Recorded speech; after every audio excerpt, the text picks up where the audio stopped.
Hi, I'm John Mangus, Metro Toledo John. Today is April the 18th, 2016. Welcome back to Monday Mojo. I have a very special guest with me here in Columbus, Ohio, at the Ohio Association of Realtors Spring Legislative Conference. That's a mouthful. That is a way mouthful. You know, with me is Mary Lou Bucher-Roth, and she does. Did I say that backwards? You did. No, it's Butcher-Roth. Butcher-Roth.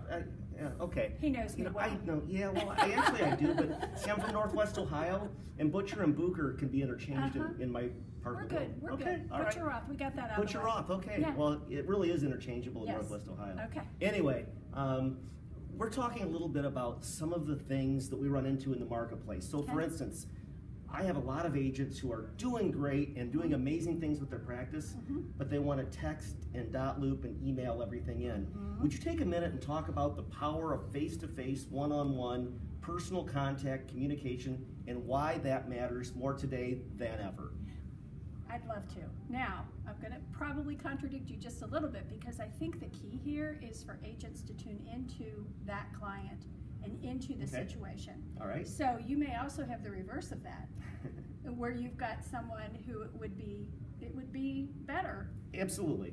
But when you've got a situation that you are paying attention to and needs to be dealt with, there are times when I think it definitely is going to be better to have it being face-to-face. So you're saying it depends on the client and even the circumstances within that client relationship. Absolutely. So it could start out being a very normal thing to use technology, but evolve into something else, right? Absolutely.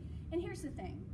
If an agent does not feel comfortable or they're not getting clear how to do that, I don't know. I think I'll just do texting. I think I'll just dot loop. Ask the client. Gotcha. What's going to be the easiest and best way for me to communicate with you? Okay. We've got to our clients are individual people, and so often we forget that.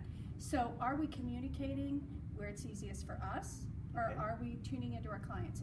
And that's what needs to happen more. So one last question, because it's really very topical. Yeah. When you sense a client is drawing away from you or shutting down, what do you suggest people do to bring that client back into relationship with you? Yeah. So a lot of times what you're talking about is a fear situation. Okay. The thing you don't want to do is, are you feeling some fear? Right. So we don't want to do that.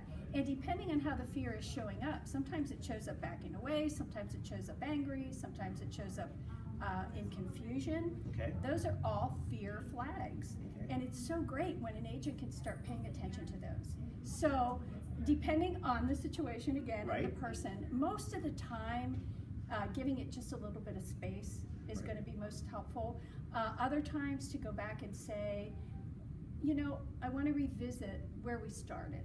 You know, kind of go back and look at their original goals or what have you.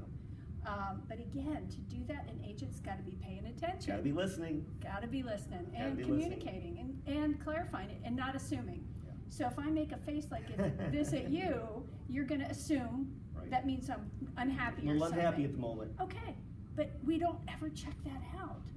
And that's what we need to do. This is part of communication. Communication at every level makes all the difference. Yep. Thanks for being here. See you next week. Bye.